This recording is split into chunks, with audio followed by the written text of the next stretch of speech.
71-72-এর চেতনার কথা বলে যে ব্যবসা বাজারজাত করবার চেষ্টা করা হয়েছিল, খুচরা ব্যবসায়ী মহাজন, পাইকার মধ্যস্বত্বভোগী দোকান পাট কুপি নিবিয়ে পলায়ন করেছে।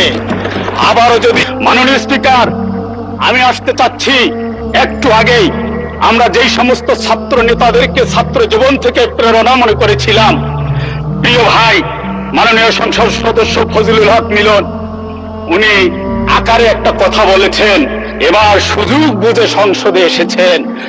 আমি এই কথাটিতে কষ্ট পেয়েছি, আমরা মর্মাহত হয়েছি। আমরা 31% ভোট, 11 দল 43.9% ভোট পেয়েছে।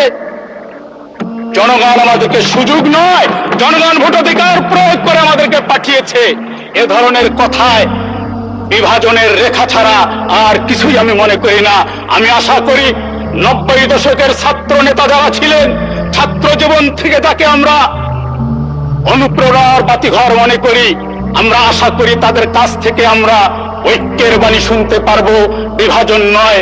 কারণ 71-72-এর চেতনার কথা বলে যে ব্যবসা বাজারজাত করবার চেষ্টা করা হয়েছিল, খুচরা ব্যবসায়ী মহাজন, পাইকার মধ্যস্বত্বভোগী দোকান পাট কুপি নিবিয়ে পলায়ন করেছে। আবারও যদি সেই চেতনাকে বাজারজাত করা হয়, আমি বিশ্বাস করি আমার প্রজন্ম যথেষ্ট কনসাস। চতুর্থ শ্রেণীর বাচ্চা যখন ক্লাসরুমের 50টি ফ্যান, ক্লাসরুমের 5টি ফ্যান, ক্লাসরুমের বাইরে 50টি ফ্যানের থিওরি আমাদের সামনে দেয়, তখন আমরা আশান্বিত হই।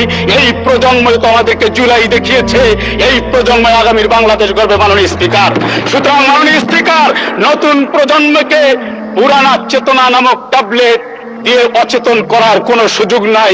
মানুষ যথেষ্ট কনসাস মাননীয় স্পিকার।